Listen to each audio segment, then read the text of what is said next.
बिस्मिल्लाहिर्रहमानिर्रहीम। इस वीडियो में हम कवर करने जा रहे हैं जो यूनिट 1 की एक्सरसाइज में एक पोर्शन दिया हुआ है वोकेबलरी एंड ग्रामर का। मीनिंग ऑफ अननोन वर्ड्स के ऐसे अल्फाज जिनको हम नहीं जानते, जिनके बारे में हमें पता नहीं है, उनके मीनिंग्स हम कैसे तलाश कर सकते हैं।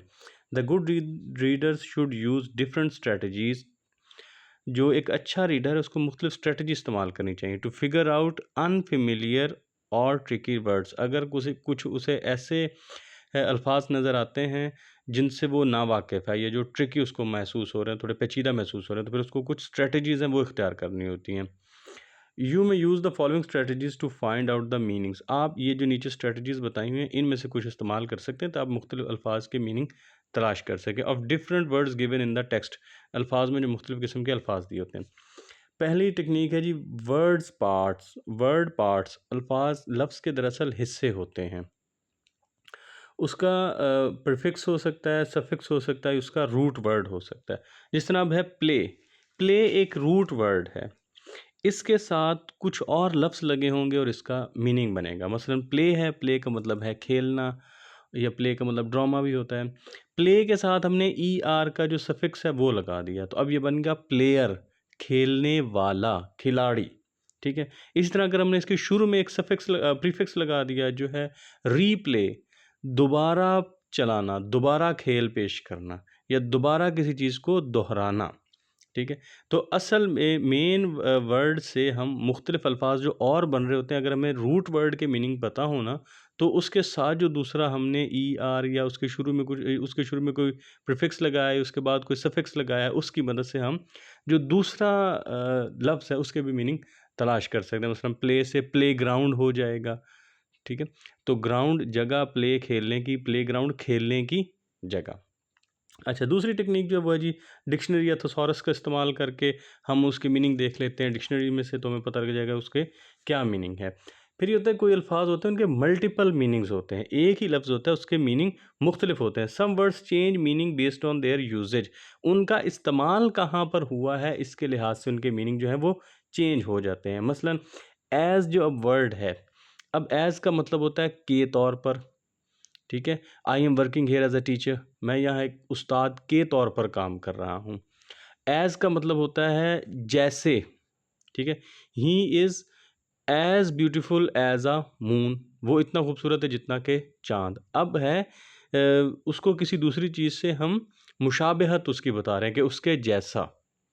अच्छा, उसके अलावा एज का मतलब जब भी हो सकता है। ठीक है। जब, जीम में जब, ये भी हो सकता है। As soon I reach home, जैसे ही मैं घर पहुंचा। ठीक है। अब है या जब मैं घर पहुंचा। तो एज का मतलब जब भी हो सकता है। As he reach the age of 40, जब आप 40 साल की उम्र को पहुंचे। ठीक है। इसी तरह वर्ड है व्हेन। ठीक है। व्हेन का मतलब आम तो है कब। अगर फिक्रे के एंड पर, सेंटेंस के एंड पर क्वेश्चन मार्क हो, सवालिया निशान हो, तो फिर व्हेन का मतलब हो जाएगा कब। लेकिन अगर सवालिया निशान नहीं है तो इसी व्हेन का मतलब सेम स्पेलिंग के साथ, सेम प्रोनाउंसिएशन के साथ उसका मतलब हो जाता है जब। ठीक है। जिस तरह हम किसी को बुलाते हैं व्हेन डू यू रीच, तुम कब पहुंचे। अब इसके एंड पर सवालिया निशान है, अब हम उसको कह रहे हैं कि तुम कब यहाँ पहुंचे। When you were doing your work, जब तुम अपना काम कर रहे थे। अब उसके एंड पर सवालिया निशान नहीं आया तो इसी सेम वेन का मतलब बन जाएगा जब।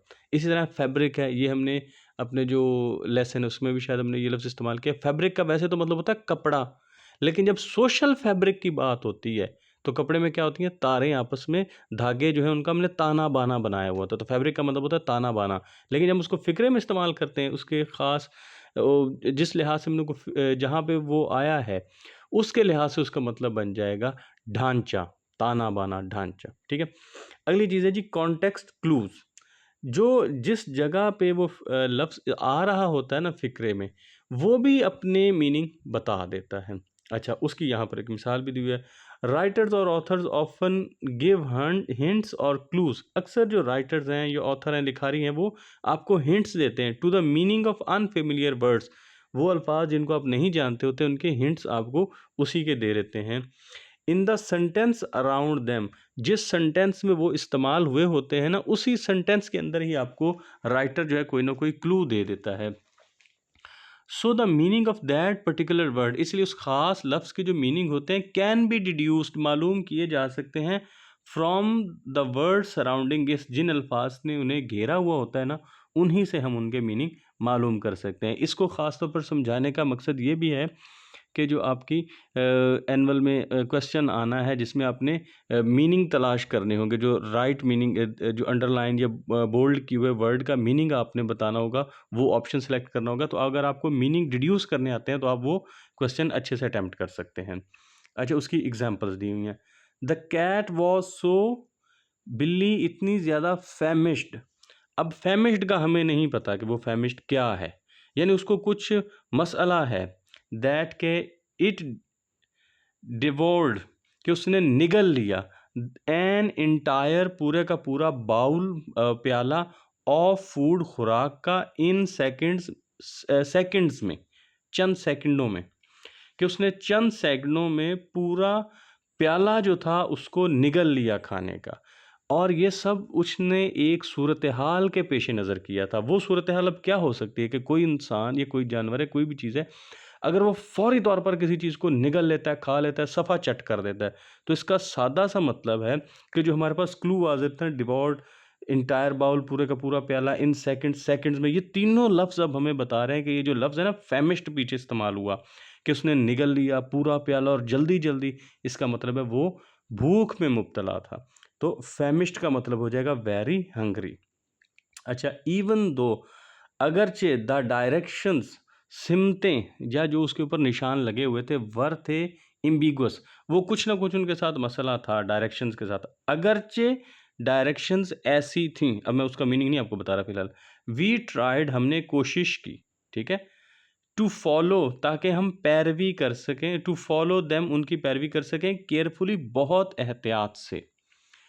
यानी डायरेक्शंस के साथ कोई मसला था जिसकी वजह से हमें कोशिश करनी पड़ी कि हम उनको अगर फॉलो करना है तो बहुत ही ज़्यादा एहतियात से करें, उसके बगैर, एहतियात के बगैर हम किसी नुकसान से दो चार हो सकते हैं। तो अब जो क्लूज़ है वो है अगरचे, इवन दो। जब अगरचे का इस्तेमाल हुआ है तो आगे जो चीज़ है वो, उसका कोई नेगेटिव मीनिंग है कि अगरचे ऐसा था, अगरचे हालात ख़राब थे, मैंने फिर भी काम वक्त पर मुकम्मल किया। तो अगरचे के बाद जो लफ्ज़ आ रहा है ना, इवन दो के बाद जो लफ्ज़ आ रहा है, वो अमूमन वो किस नेगेटिव कॉनोटेशन में आएगा कि कोई बुरी चीज़ थी, लेकिन उसको काबू पाते हुए हमने ऐसा नतीजा निकाल लिया। ट्राइड टू फॉलो, हमने फिर भी कोशिश की, ठीक है।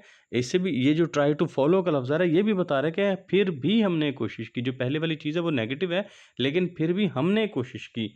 तो अगर तो बेटा वो चीज़ होती बिल्कुल वाज़ेह क्लियर इंस्ट्रक्शन होती, तो फिर तो आपको कोशिश करने की ज़रूरत ही नहीं थी।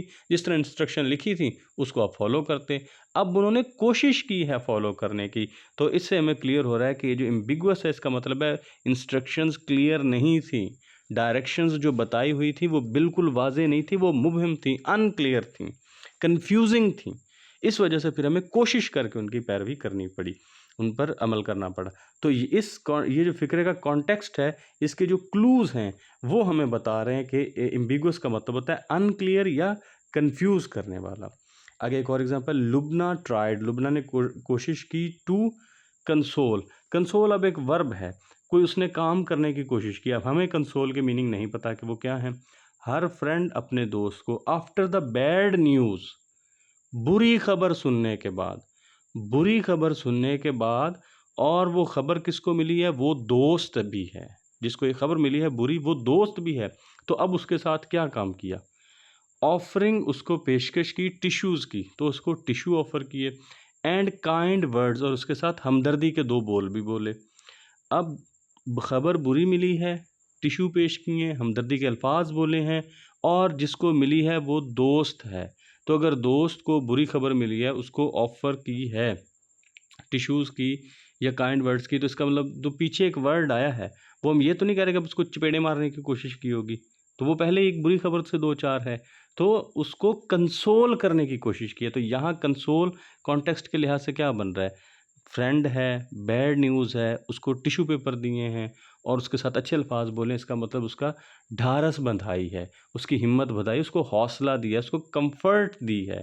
तो कंसोल का मतलब होता है तसल्ली देना, कंफर्ट देना, उसका दिल बहलाना। तो ये जो अब इसके जो क्लूज़ थे, after bad news, friend, tissue offer, kind words, ये सारी चीज़ों ने हमें बताया कि जो लफ्ज़ कंसोल है इसके मानी होंगे कि उसको उसके साथ कुछ अच्छा सलूक किया है, कुछ उसका हौसला बढ़ाने की कोशिश की है। अब हमारे पास ये एक पैराग्राफ आ गया है, इसको हमने पढ़ के तो सॉल्व करना है।